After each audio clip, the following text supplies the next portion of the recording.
नमस्कार दोस्तों, आज हम भादो मास में सुनी जाने वाली एकादशी पे तुलसी माता, ग्यारस माता, गणेश जी, कान्हा जी की 5 कहानियाँ सुनेंगे। इन कहानियों को 11 से लेकर छठी तक कान्हा जी की जरूर सुनना चाहिए, जिससे कान्हा जी प्रसन्न होते हैं। इस कथा को सुनने से माता लक्ष्मी, विष्णु भगवान की कृपा प्राप्त होती है। तो आइए कहानी शुरू करते हैं। लक्ष्मी माता और गणेश जी की कहानी। एक गाँव में एक गरीब परिवार रहता था। उसमें एक ब्राह्मणी थी। ब्राह्मणी गणेश जी की परम भक्त थी। वह नित्य नियम से पूजा पाठ करती थी।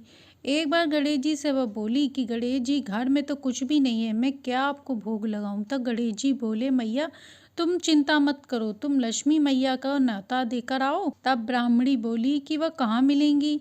गणेश जी बोले, तुम न्योता पीपल के पेड़ पर देकर आओ, वह सुबह वहीं पे मिलेंगी। आज शनिवार का दिन है तो आज ही चली जाओ। इस दिन वह वहीं रहती हैं। ब्राह्मणी न्योता देने पीपल के पेड़ के पास चली गई। वहां लक्ष्मी जी मिल गई। ब्राह्मणी ने कहा, मैं लक्ष्मी माँ आपको न्योता देने आई हूँ, आप मेरे घर आना। तो लक्ष्मी जी ने कहा, मैया मैंने तुम्हारा घर तो नहीं देखा, इसलिए मैं तुम्हारे साथ चलती हूँ। ब्राह्मणी गणेश जी से बोली, हे प्रभु, मैं इनको क्या खिलाऊं, वह तो मेरे साथ ही चली आई हैं और घर में तो कुछ भी नहीं है। गणेश जी ने कहा, लक्ष्मी माता से भंडार की चाबी मांग लो। ब्राह्मणी ने लक्ष्मी माता से भंडार की चाबी मांग ली। लक्ष्मी माता ने चाबी दे दी। ब्राह्मणी ने भंडार खोला तो भंडार भरे पड़े थे।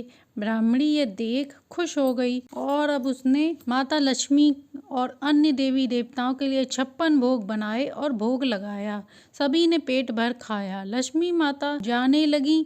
बुढ़िया माई ने रोका तो लक्ष्मी माता ने कहा, मैं एक जगह कभी नहीं रुकती हूँ, सबके घर आती जाती हूँ, जैसे जिसके कर्म होते हैं मैं वैसा फल देती हूँ। तो प्रेम से बोलिए, गणेश भगवान लक्ष्मी जी की जय हो। अब सुनते हैं अगली कहानी। अब सुनते हैं एकादशी की कहानी। किसी नगर में एक राजा रहते थे। उनका नाम चंद्रवत था। उन्होंने नगर में राहगीरों के लिए तालाब खुदवाए, पर वह सूख गया। राजा को जब यह पता चला तो वह बहुत दुखी हुए कि उनका धन भी व्यय हो गया और लोगों को पानी भी नहीं मिला। उसी रोज राजा को वरुण देव ने दर्शन देकर कहा, यदि तुम अपने पुत्र की बलि देते हो तो तालाब फिर से हरा भरा हो जाएगा। राजा ने दरबार में आकर यह बात सुनाई और कहा कि मेरा धन तो व्यय हो गया है, पर मैं अपने पुत्र की बलि नहीं दूंगा। यह बात लोगों से होती हुई राजकुमार के पास पहुंची तो उसने लोगों के भले के लिए सोचा कि वह अपनी बलि दे देता है और वह तालाब में जाकर बैठ गया। जैसे ही राजकुमार तालाब में बैठा, वह पानी से भर गया। इकलौते पुत्र की बलि हो जाने पर राजा दुखी होकर वन में चले गए और वहां उन्होंने 5 स्त्रियों को व्रत करते हुए देखा। राजा ने पूछा, यह कौन सा व्रत है, आप लोग क्या कर रहे हैं? राजा के पूछने पर उन स्त्रियों ने बताया कि हम एकादशी का व्रत कर रहे हैं। यह व्रत करने से सभी की मनोकामनाएं पूर्ण होती हैं। उन स्त्रियों से राजा ने पूरी पूजा की विधि पूछने के बाद वह राजमहल वापस आ गए और अपनी पत्नी के साथ उन्होंने पूजा संपन्न की। रानी के साथ व्रत पूर्ण करने के प्रभाव से राजा के पुत्र तालाब में जो था वह जीवित निकल आया। राजा ने अपने परिवार सहित विष्णु भगवान को प्रणाम किया और कहा, हे प्रभु, आपने मेरे ऊपर अपनी कृपा रखी, वैसे ही सब पर रखना। अब सुनते हैं तीसरी कहानी तुलसी माता जी की। एक बार की बात है, किसी नगर में एक ननद भौजाई रहते थे। भाभी अपनी ननद से जलती थी। एक बार उसने अपनी सास से कहा, माँ जी, आप राखी से काम क्यों नहीं करवाती हैं? उसकी सास ने कहा, राखी अभी छोटी है, जब बड़ी होगी तो सीख जाएगी। राखी नित्य नियम से पूजा करती तभी खाना खाती। पूजा करते में राखी तुलसी माता से कहती, माँ सोने का लोटा दो, लड्डुओं का थाल दो। तभी सोने का लोटा और लड्डुओं का थाल आ जाता। राखी उसे लेकर अपनी माँ को दे देती। इसी तरह उसका घर चल रहा था। उसके घर में अन्न धन की कमी नहीं हुई। धीरे धीरे वह बड़ी होने लगी। माँ ने बेटे से शादी के लिए कहा तो बहू ने कहा, माँ जी, मेरी जान पहचान का एक घर है, वहाँ शादी कर दो। माँ ने देखा और ब्याह कर दिया। राखी अपने घर ब्याह करके चली गई। सवेरा हुआ तो उसने अपनी सास से तुलसी पूजन करने के लिए और कहा कि मैं पूजन करके ही खाना खाती हूँ। सास ने कहा, तुलसी का पौधा तो यहाँ नहीं है, पड़ोस के घर में, वहीं पूजा करके आ जाओ। अब राखी वहीं पूजा करने लगी और रोज की तरह सोने का लोटा और लड्डुओं का थाल मांगती। तुलसी माता ने दे दिया। उसने दोनों सामान पड़ोसन को दे दिया। पड़ोसन बहुत खुश हुई और बोली, रोज यहाँ पूजा करने आया करो। सास ने देखा तो नाराज हो गई और बोली, अब देखती हूँ ये कैसे पूजा करती है। सुबह होने पर राखी ने सास से पूजा करने को कहा तो सास ने कहा कोई पूजा पाठ नहीं होगी। राखी दुखी हुई, उसने कुछ नहीं खाया। इसी तरह 2 दिन गुजर गए और भूख प्यास से वह रात भर पड़ी रही। रात में तुलसी माता ने सपने में दर्शन दिया और कहा तुम मुझे सींचने क्यों नहीं आई और दिया भी नहीं जलाया। तब राखी ने कहा मेरे आंगन में तुलसी का पौधा नहीं है माँ, मैं कैसे पूजा करूँ माँ। तब तुलसी माता ने कहा उठो और देखो तेरे आंगन में तुलसी का पौधा लगा है। राखी खुश हो गई, उसने देखा उसमें हीरे मोती लटक रहे थे। वह पूजा करने लगी। तुलसी को दूध से सींचने के बाद दीपक जलाया, परिक्रमा करी और कहा हे माँ, सोने के लोटा और लड्डुओं का थाल दो। दोनों उसके हाथ में आ गए। बहू ने ले जाकर अपनी सास को दिया, वह चकित रह गई। तब बहू ने पूरी बात बताई। सास ने आंगन में जाकर देखा तो हीरे मोती तुलसी मैया के पेड़ पर जगमगा रहे थे। सास को अपने किए का पछतावा हुआ। सास ने बहू से माफी मांगी। बहू ने कहा माँ जी मेरे पाँव ना लगे, तुलसी मैया के पाँव लगे। दोनों सास बहू नित्य नियम से तुलसी माता की पूजा करने लगी। हे तुलसी मैया, जैसे आपने उनके घर में भंडार भरे वैसे ही सभी के भरना। अब सुनते हैं ग्यारस माता की कहानी। किसी नगर में एक राजा राज्य करते थे। उनके राज्य में प्रजा बड़ी संतुष्ट थी क्योंकि राजा बहुत उनका ख्याल रखते थे। उनके 2 पुत्रियां थीं। राजा की छोटी बेटी बहुत सुंदर और आकर्षक थी। राजा की बड़ी बेटी कम सुंदर थी। छोटी बेटी ग्यारस माता की पूजा आराधना किया करती थी, जिस कारण राजा की बड़ी बेटी को जलन होने लगी। धीरे धीरे बेटियां बड़ी होने लगीं। पड़ोस के राजा से रिश्ता आया तो उसने छोटी लड़की को पसंद कर लिया और वह उस पर मोहित हो गया। उसने राजा से छोटी बेटी से विवाह करने की इच्छा प्रकट की तो राजा तैयार हो गए। बड़ी बेटी को इस बात से अब और जलन हो गई और वह उससे बदला लेने की सोचने लगी। उसने एक दिन लड्डू में जहर मिलाकर बहन को खिला दिया। छोटी बहन ने लड्डू खा लिया पर उसे कुछ नहीं हुआ। बड़ी बहन यह देखकर आश्चर्य में थी, लेकिन बड़ी बहन हार नहीं मानी।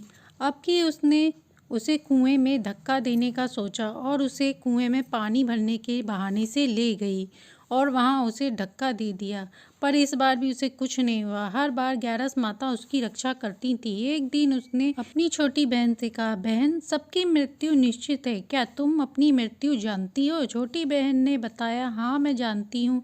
बड़ी बहन ने प्यार से पूछा तो उसने बता दिया। उसने कहा मेरी मृत्यु एक तोते में है। उसके गले में जो हार है, जब कोई तोते को मारकर वह हार गले में पहन लेगा तो मैं मूर्छित हो जाऊंगी और जब वह उतार देगा तो मैं जीवित हो जाऊंगी।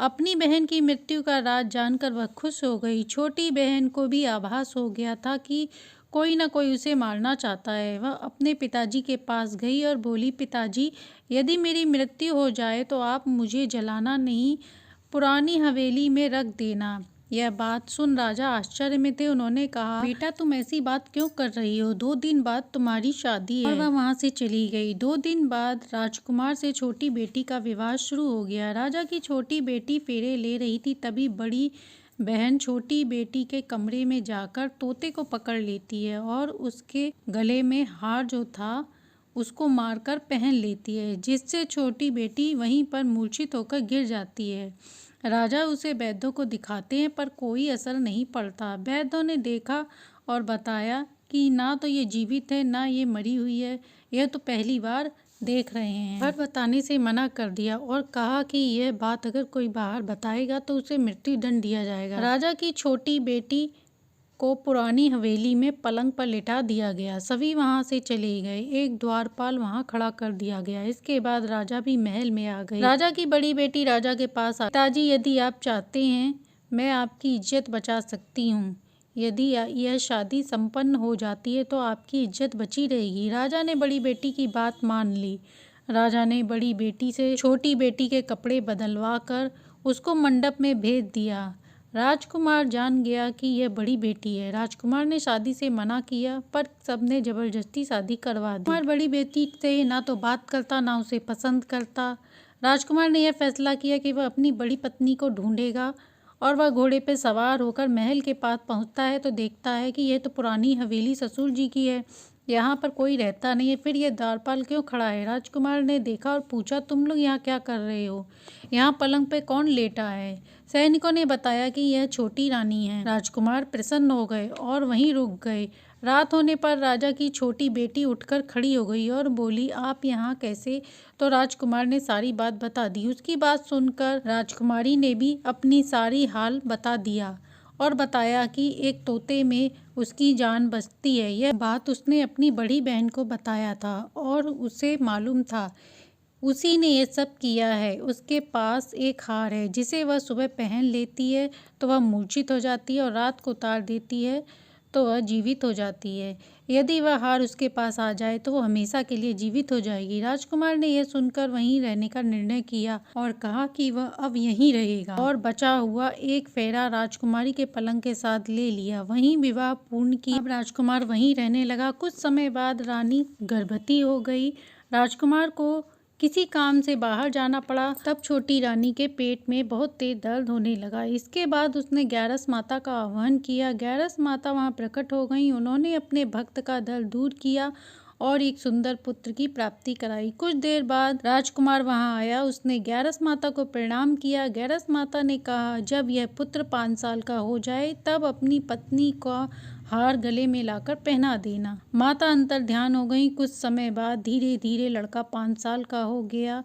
राजा ने पुत्र से कहा कि मैं काम से बाहर जा रहा हूँ, तुम अपनी माँ का ध्यान रखना। उसे निकलता देख बड़ी रानी के सैनिक ने सारी बात जाकर बड़ी रानी को बता दी। अब बड़ी बहन छोटी बहन के पुत्र को वहां से उठा लेती है और उसके 2 टुकड़े करवाकर पहला टुकड़ा चौकी के पास और दूसरा टुकड़ा अपने पलंग के पास छुपा देती है। अब ग्यारस माता अपने भक्त का दुख दूर कैसे न करती। ग्यारस माता भिखारी का भेष में आकर भिक्षा मांगती हैं। वह नौकरानी भिक्षा देती है तो वह मना कर देती हैं और कहती हैं कि मैं तो रानी के हाथ से ही भिक्षा लूंगी। बड़ी रानी स्वयं भिक्षा देने आती है तो माता बिल्ली का रूप धारण कर उसके कमरे में चली जाती हैं और छोटी बेटी के पुत्र के दोनों टुकड़े उठाकर लाकर आपस में जोड़कर जीवित कर देती हैं।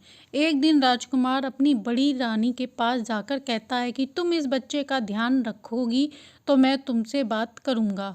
वह बच्चे को छोड़कर वहाँ जाता है तो वह आश्चर्य में पड़ जाती है कि कैसे उसने इसे मारा था और यह जीवित कैसे हो गया। बड़ी माँ से वह लड़का कहता है कि बड़ी माँ, मुझे तुम्हारा हार चाहिए जो तुमने पहना है, क्या वह आप मुझे दे सकती हैं? वह गुस्से में हो गई। फिर उसे याद आया कि उसके पति ने कहा है कि यदि वह इस बच्चे का ध्यान रखेगी तो वह उससे बात करेगा।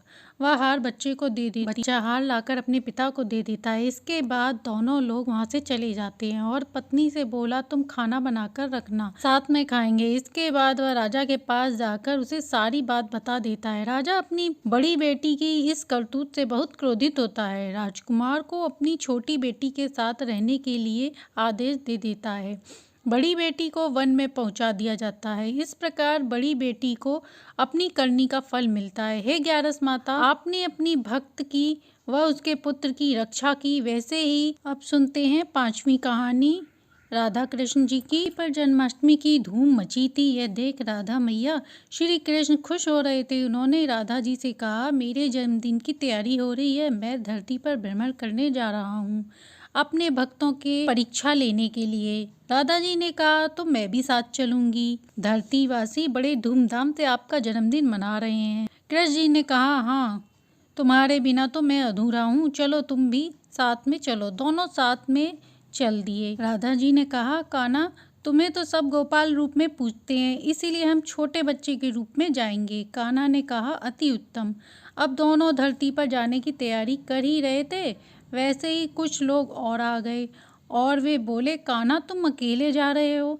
आज तो खीर पूड़ी पकवान मिलेंगे, हमें भी साथ ले चलो। कान्हा ने कहा, ठीक है, तुम लोग भी साथ चलो।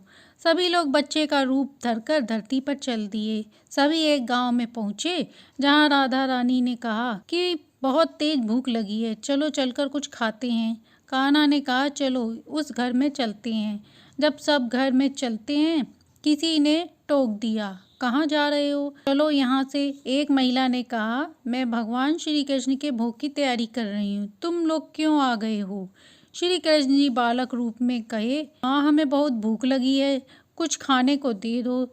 तभी उसने मना कर दिया और द्वार बंद कर लिया। तब सुदामा ने कहा, तुम्हारा जन्मदिन सब मना रहे हैं और तुम्हें ही खाने को नहीं दिया। कृष्ण जी बोले, अरे सुदामा, इन्हें क्या पता कि मैं कृष्ण हूँ, ये तो हमें साधारण बालक समझ रहे हैं। अब कहीं और चलते हैं।